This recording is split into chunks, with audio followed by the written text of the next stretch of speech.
Okay, we're back on. We were talking about Hee Haw. Describe the show to someone who has never seen it. What would they see? I think the success of Hee Haw was we had no messages. We weren't trying to sell you anything. We weren't controversial. We were silly, but we were light, colorful, a lot of animation. Animation, yeah. Aminate, yeah. Had a lot of, and we all liked each other, and we all enjoyed each other. We weren't around each other long enough to get on each other's nerves. And we had very long days, very strenuous days, but, like sunup. If we had a technical problem sometime during the day, which didn't happen all that much, then we may be there late. But by the time that you started maybe not snipping at someone, but thinking, I'm tired of smiling, which comes natural to me, I'm never tired, then it was time to break. And we'd all tell each other goodbye. That would be like in June. And went out and did our concerts or whatever the others did. And then we come back in October. Hadn't seen each other since we were in the last, in the previous June. And then we had a chance to see how much weight the other had gained, learn all the babies' names. And it was like a reunion. And it was like a reunion twice a year. So that, I think, was a single ingredient that made Hee Haw successful, that we could keep that freshness. Let's talk about some of the cast that you work with, starting with your co-host, Buck Owens. To my understanding, when they came to me when I was a guest on the Jonathan Winters Show, they had Buck in mind, or maybe had already talked to him, because they wanted two people. It was always with two hosts in mind.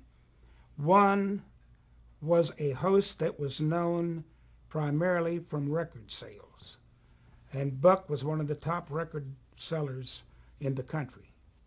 Then the other one, they wanted to be one that was identifiable to the TV audience, which was me. I had done all the variety shows, and so people knew my face. So then we had it covered. And Buck and I had worked on some concerts and things before, and so it was easy. When we all got together the first day on the set, it was a lot of, hey, what are you doing here? Hey, good to see you again. But they had been working behind the scenes, the producers, gathering this cast together. And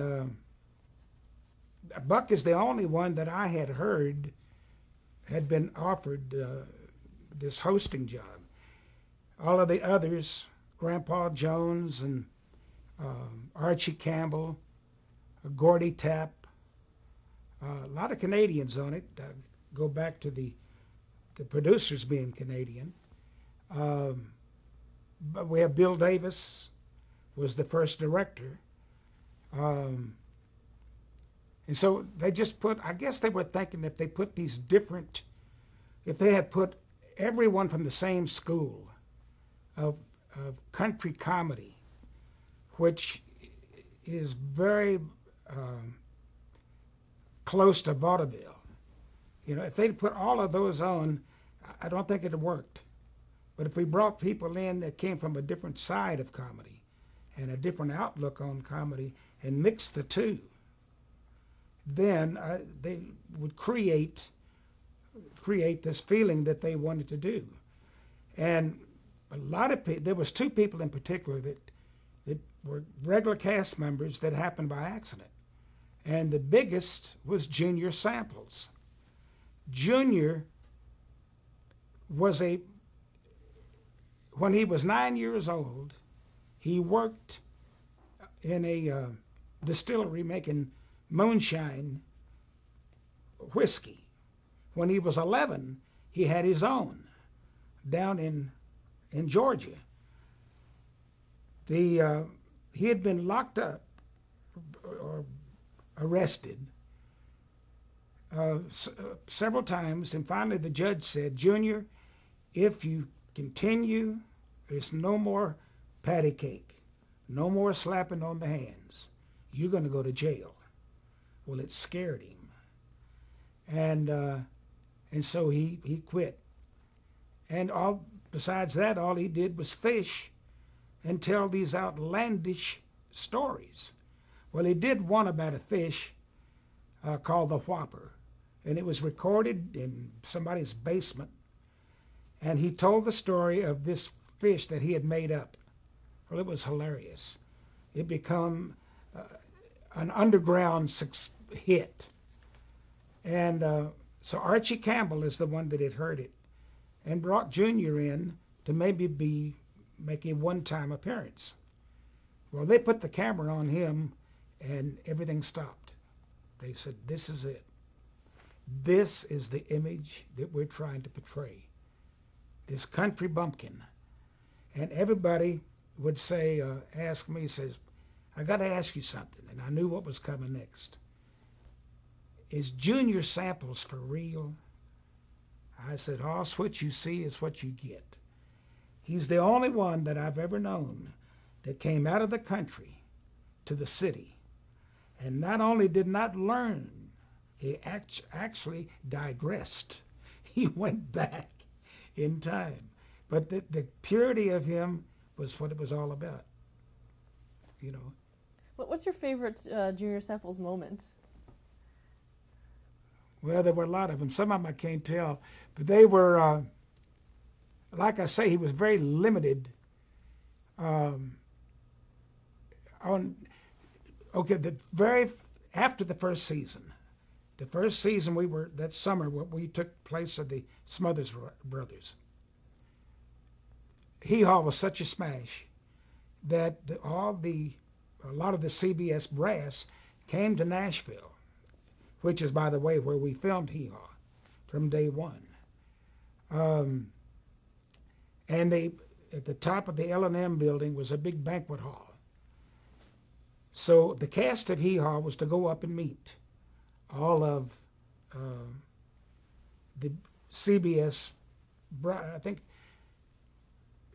but just a lot of the top people, not the president of CBS, but the vice president was there, I remember. We all had a reception line. And as you walked in off of the elevator, they had a great big stand-up roast and hors d'oeuvres and whatever. Well, here come Junior. Junior was celebrating the end of the first season, or at that time, the only season that we knew for sure. And he had on a T-shirt and bib overalls, and somebody had given him a tuxedo jacket to make him look halfway presentable. Well, Junior had started celebrating, and he was, to say tipsy is stretching the word.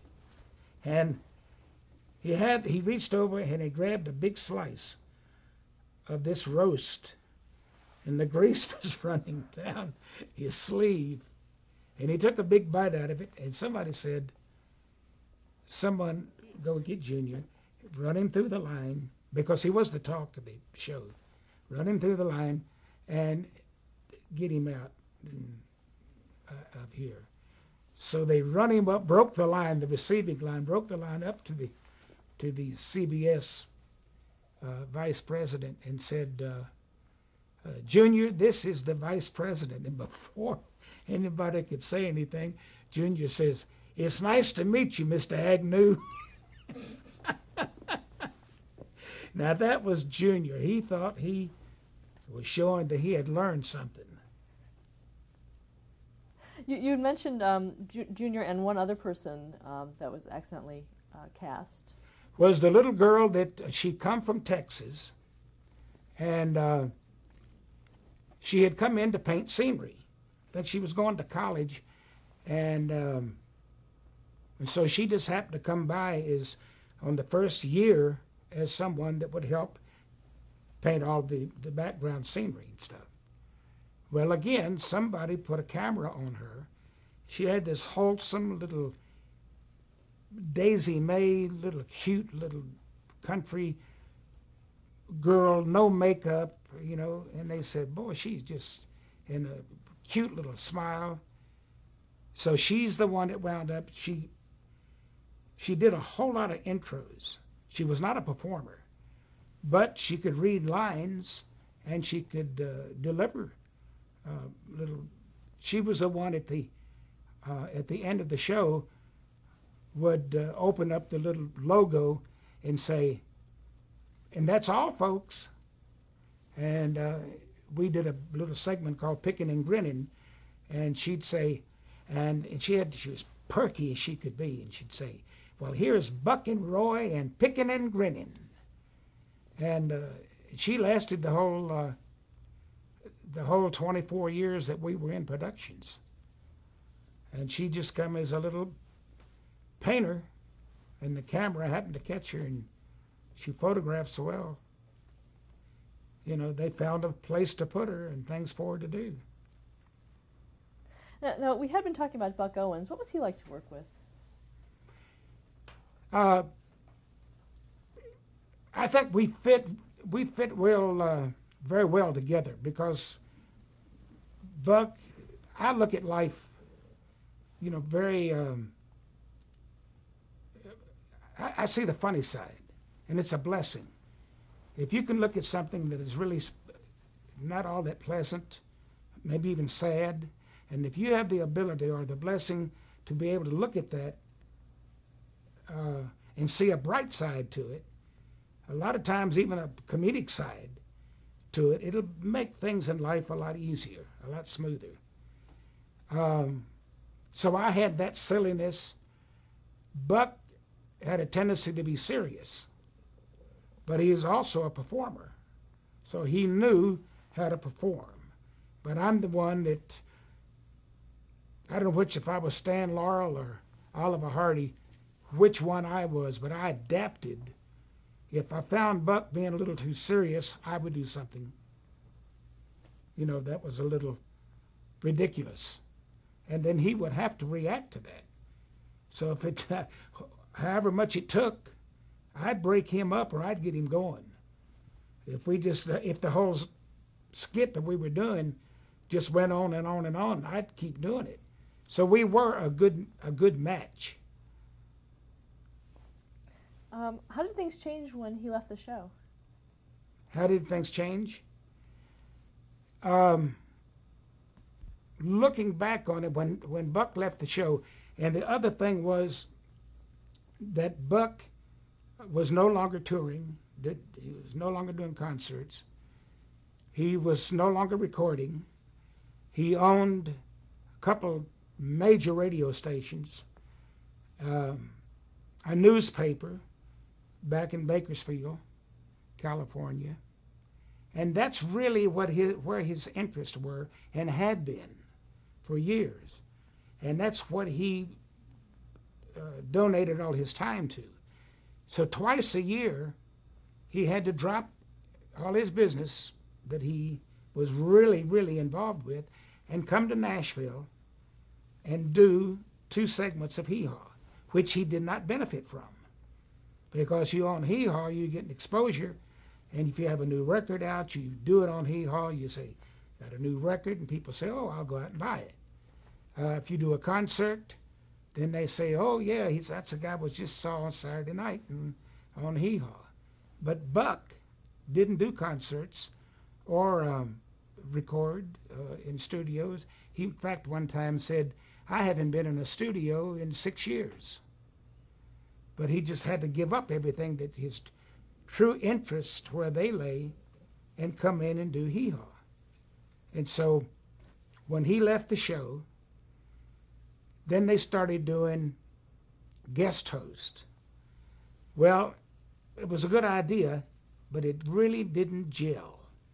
and had really been so used to seeing Buck and Roy that people in doing it for so long, it just didn't, the people just couldn't grasp it. It was too big of a shock. If maybe looking back, if he had done every other show, every third show, or something that, well, there he is, you know, but just to cut it off like that. Well, they tried the guest host. That didn't really work because no one wanted to be a guest. They wanted to be a guest host. And so it was hard.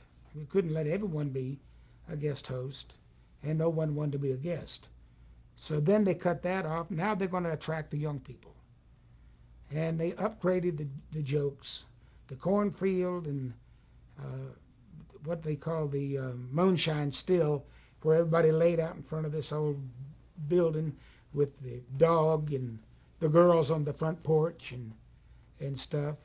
Instead, they made a lot of neon. We met at a bus stop. They hired a lot of young performers, got rid of a lot of familiar faces, and that came on the air on a Saturday night. And boy, the next Monday morning, the switchboard lit up to the point that we had to call the fire department to keep an eye on it that it didn't burst into flames. You talk about people saying, "What have you done? What have you done to my show?"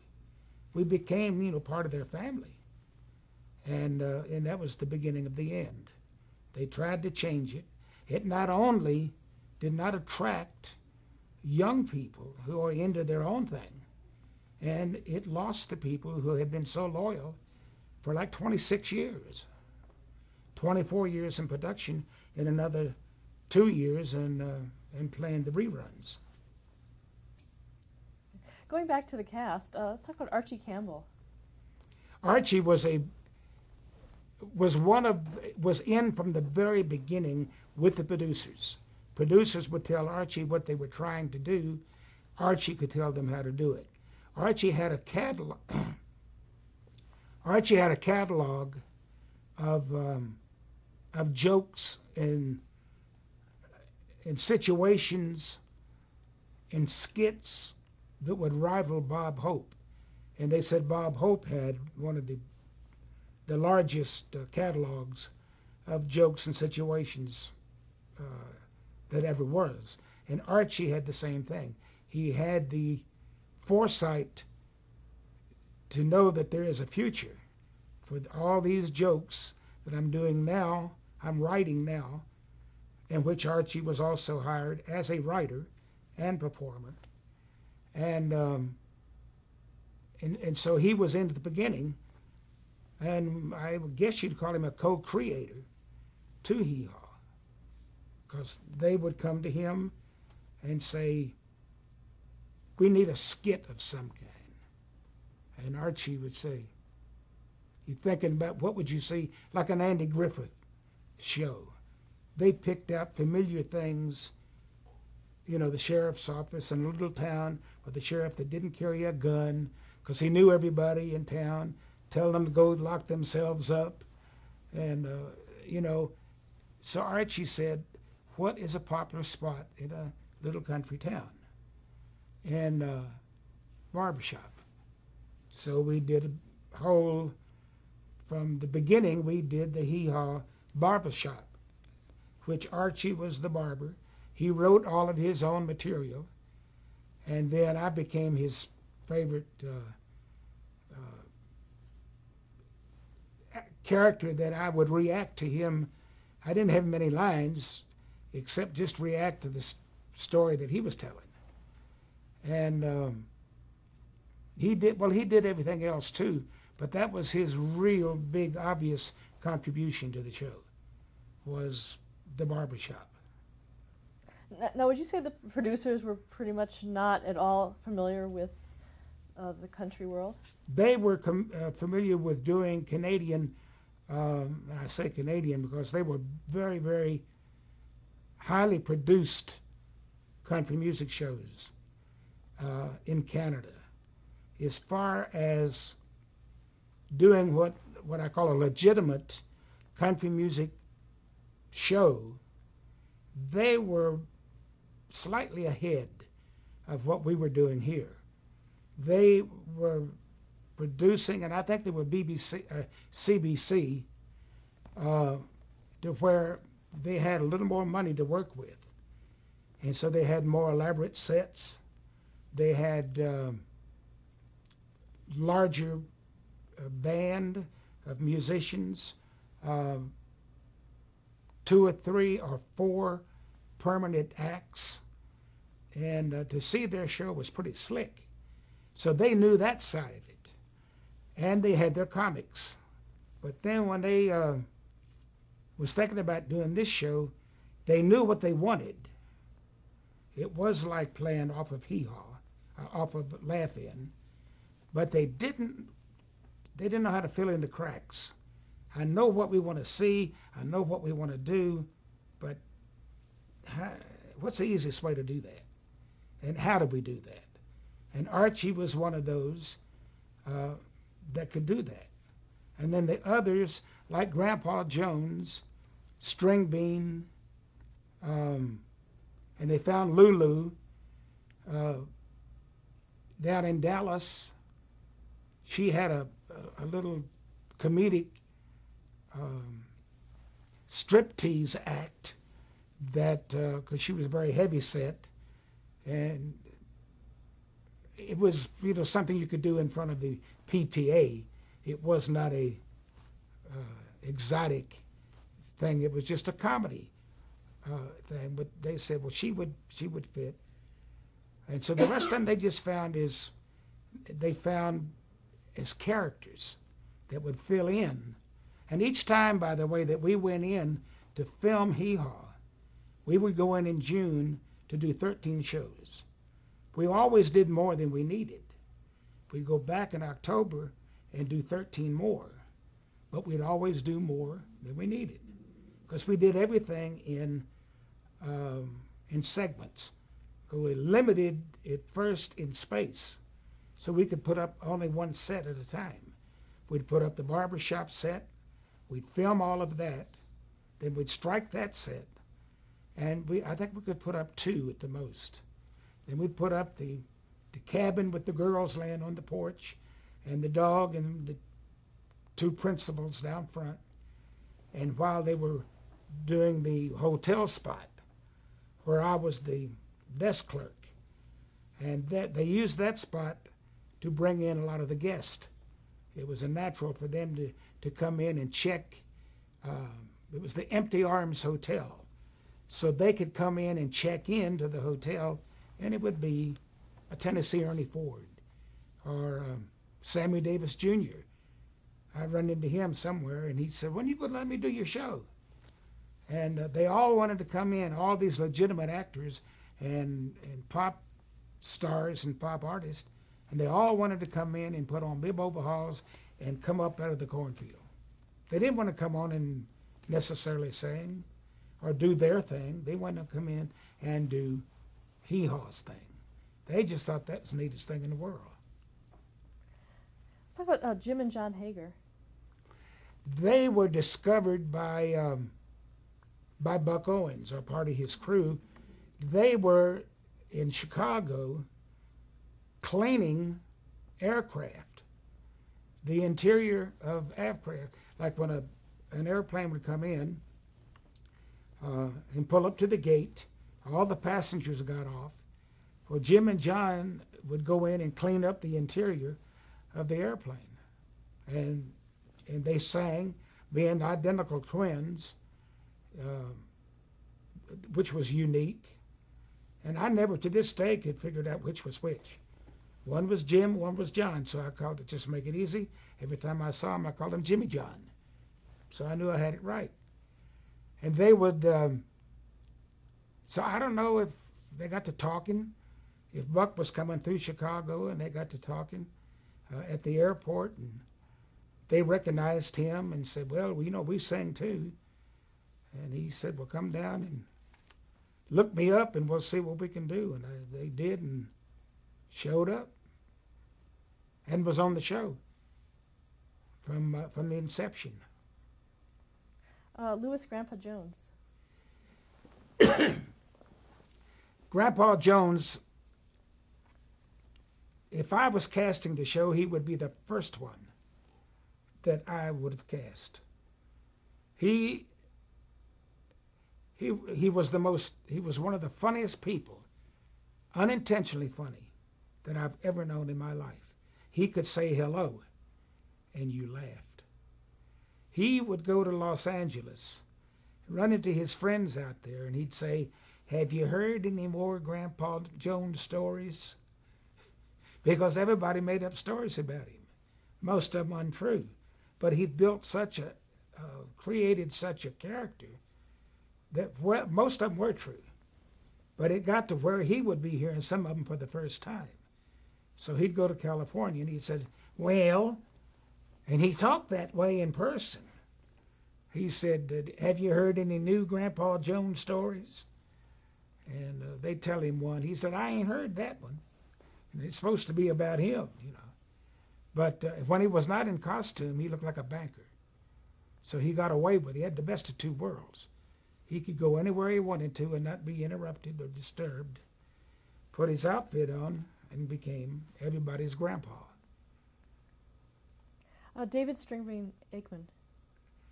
Stringbean. He's another one.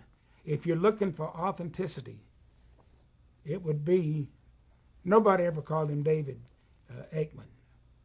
Everybody, well, like they never called Grandpa Jones Louis Marshall, which is his real name, Louis Marshall Jones.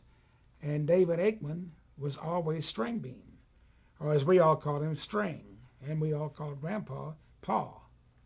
And we wouldn't think of calling him Louis Marshall or David Aikman.